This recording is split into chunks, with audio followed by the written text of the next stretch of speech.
ఇంతకు పశ్చిమాసియాలో కమ్ముకున్న యుద్ధమేఘాలు తొలగుతున్నాయా లేదా?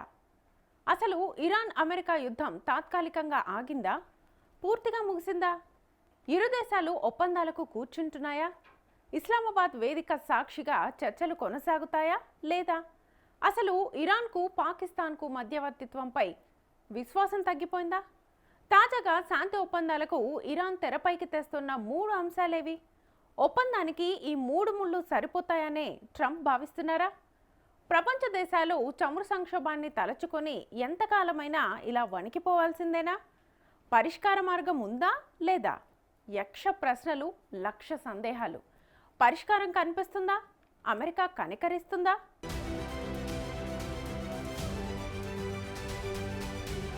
ఇరాన్ అమెరికా మధ్య జరుగుతున్న యుద్ధం మధ్యలోనే తాజాగా శాంతి ప్రయత్నాలు మళ్లీ చర్చనీయాంశంగా మారాయి. ముఖ్యంగా ఇరాన్ 3 కొత్త ప్రతిపాదనలు, వాటిపై అమెరికా స్పందన చూస్తే శాంతి దిశగా ఒక అవకాశం కనిపించినప్పటికీ అడ్డంకులు మాత్రం పూర్తిగా తొలగిపోలేదని స్పష్టమవుతుంది.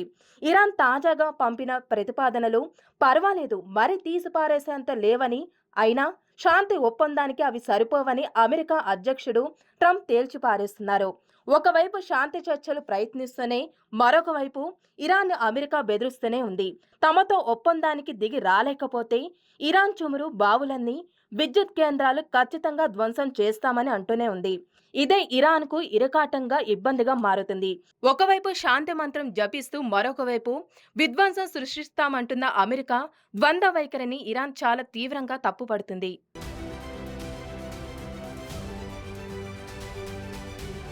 అమెరికా తరచూ చేసిన బెదిరింపులకు ఈసారి ఇరాన్ వైస్ ప్రెసిడెంట్ ఇస్మాయిల్ సాగబ్ ఎస్ఫహానీ తనదైన శైలిలో స్పందించారు. ఇరాన్ చమురు బావులపై అమెరికా దాడులు చేస్తానని అంటుంది. ఇది చాలా తీవ్రమైన అంశం. మా సహజ వనరులపై దాడులు చేస్తూ ఉంటే చూస్తూ కూర్చోలేము. అదే జరిగితే అమెరికాకు మద్దతిచ్చే గల్ఫ్ దేశాల చమురు బావులన్నీ ఖచ్చితంగా నాశనం చేస్తామని అంటున్నారు. ఇప్పటికే అమెరికా హర్ముజ్ జలసంధి వద్ద ఇరాన్ నౌకలన్నీ దిగ్బంధం చేసింది. ఈ చర్యల వల్ల ఇరాన్ తమ చమురులను విక్రయించుకోలేకపోతుంది.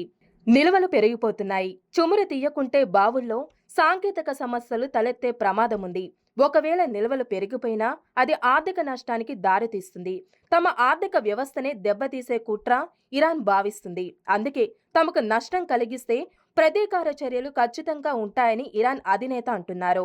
మాకొక చమురు బావి 4 బావుల కింద లెక్క, అసలు మా లెక్కలే వేరని స్పష్టం చేస్తున్నారు.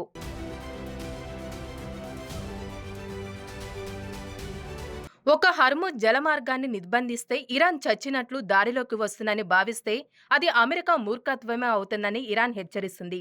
ఇదొక పేకాట అనుకుంటే తమ వద్ద ఇంకా చాలా కార్డులు ఉన్నాయని ఇరాన్ స్పీకర్ మొహమ్మద్ గలీబాబ్ అంటున్నారు. ఒక హర్ముజ్ మాత్రమే కాదు, బాబ్ ఎల్ మందేబ్ అంతర్జాతీయ పైపులైన్లు మూసివేస్తామని, అప్పుడు ప్రపంచంలో తలెత్తే చమురు సంక్షోభాన్ని చల్లార్చడం అమెరికా వల్ల కాదని అన్నారు. ఇదే సమయంలో ఇరాన్ పాకిస్తాన్పై చాలా తీవ్ర విమర్శలు చేస్తుంది. మిత్రదేశమే అయినా తమకు అనుకూలంగా ఉండటం లేదని విరుచుకుపడుతుంది. పాకిస్తాన్ మంచి పొరుగు దేశంగా మాత్రమే అంగీకరించవచ్చు, కానీ దానికి మధ్యవర్తిత్వం చేసే విశ్వసనీయత లేదని ఇరాన్ అంటుంది. మధ్యవర్తిత్వానికి పూనుకునే దేశంగా నిష్పక్షపాతంగా వ్యవహరించాలి, కానీ పాకిస్తాన్ అమెరికాకు ఎలా మంచి కావాలా అని ఆలోచిస్తుందని, దాని ప్రయోజనాలకే కొమ్ము కాస్తుందని విమర్శలు వస్తున్నాయి.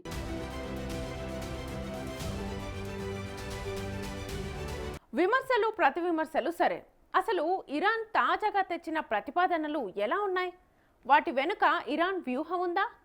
అలా ఉంటే అమెరికా తెలుసుకోకుండా ఉంటుందా? అసలు ఆ ప్రతిపాదనలకు అంగీకరిస్తుందా?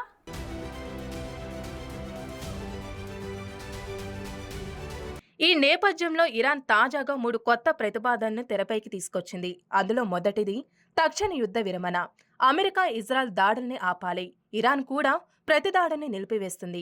రెండవది హర్ముజ్ జలసంధి సమస్యను పరిష్కరించడం, దీన్ని మళ్లీ తెరవాలి. సముద్ర రవాణా సాధారణ స్థితికి రావాలి అంటే ఇరుపక్షాల నౌక దిగ్బంధంను ఉపసంహరించుకోవాలి. మూడవది అణు విషయంగా చర్చలు. నిర్ణయాలు వెంటనే కాకుండా యుద్ధం ఆగిన తర్వాతే జరగాలి. ఉద్రిక్తతలు తగ్గాకనే చర్చించుకోవాలి. ఈ 3 ప్రతిపాదనల్ని అమెరికా ముందిచ్చింది. అంటే ఇరాన్ ముందు యుద్ధమాపు, తర్వాతే అణు అంశంపై చర్చ అనే వ్యూహాన్ని పన్నింది. ఇలా చేయడానికి 3 ప్రధాన కారణాలున్నాయి. అణు అంశంపై ఒత్తిడిని తాత్కాలికంగా తప్పించుకోవడం, ఆర్థిక ఒత్తిడి తగ్గించుకోవడం, ప్రపంచానికి మేము శాంతికి సిద్ధమనే సంకేతాన్ని ఇవ్వడం.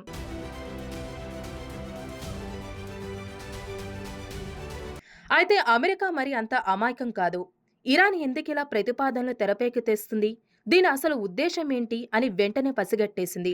అందుకు ప్రతిపాదనని పరిశీలించినప్పటికీ పూర్తి అసంతృప్తి వ్యక్తం చేయడం లేదు. ముఖ్యంగా అమెరికా అధ్యక్షుడు ట్రంప్ ఈ ప్రతిపాదనలపై అసంతృప్తిగా ఉన్నట్లు తెలుస్తుంది.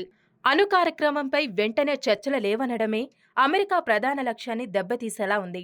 అమెరికా మనసులో ముందు అణు ఒప్పందం, ఆ తరువాత శాంతి అని ఉంది. ఒక ముక్కలో చెప్పాలి అంటే ఎవరి ప్రాధాన్యత వారిదే అన్నట్లుంది. మరి పీఠముడి వీడేదెలా?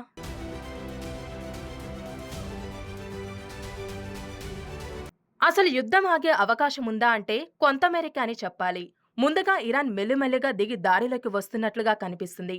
తాము చర్చలకు సిద్ధమని చెప్పడంతో పాటు ఆ దిశగా కసరత్తులు చేస్తూనే ఉంది. అయితే అమెరికాకు తలనొప్పి ఏంటంటే ఇరాన్ అసలు అంశాన్ని వెనక్కి నెడుతుంది. అదే అణు అంశం. అమెరికా తను యుద్ధం చేస్తున్నదే ఇరాన్ అణు కార్యక్రమాన్ని పూర్తిగా నిలిపివేయాలని కదా. మరి ఇరాన్ ఆ విషయాన్ని తెలివిగా వ్యవహరిస్తుంది. ముందుగా యుద్ధం ఆపితే ఆ తర్వాత ఆలోచిస్తానని అంటుంది.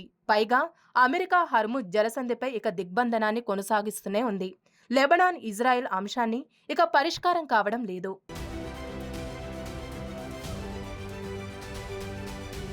సో వీరి మంకుపట్టు బెట్టు చూస్తుంటే పూర్తి స్థాయిలో శాంతి ఒప్పందం వెంటనే కుదిరే పని కాదని స్పష్టంగా తెలుస్తోంది.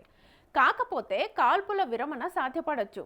మరి భవిష్యత్ ఏంటి అంటే తాత్కాలిక ఒప్పందాలే శరణ్యం. అణు అంశంపై మలివిడత చర్చలు ఉండవచ్చు. మధ్యవర్తుల పాత్ర మరింత కీలకంగా మారొచ్చు. ఇరాన్ తాజా ప్రతిపాదన ఒక టాక్టికల్ మూవ్. యుద్ధాన్ని తాత్కాలికంగా ఆపి అణు అంశాన్ని వెనక్కి నెట్టేయడం. కానీ అమెరికా దృక్పథం పూర్తిగా భిన్నంగా ఉంది. ఒక్క మాటలో చెప్పాలంటే శాంతి దిశగా అడుగుపడింది, కానీ ఒప్పందం ఇంకా ఆమడ దూరంలోనే ఉంది.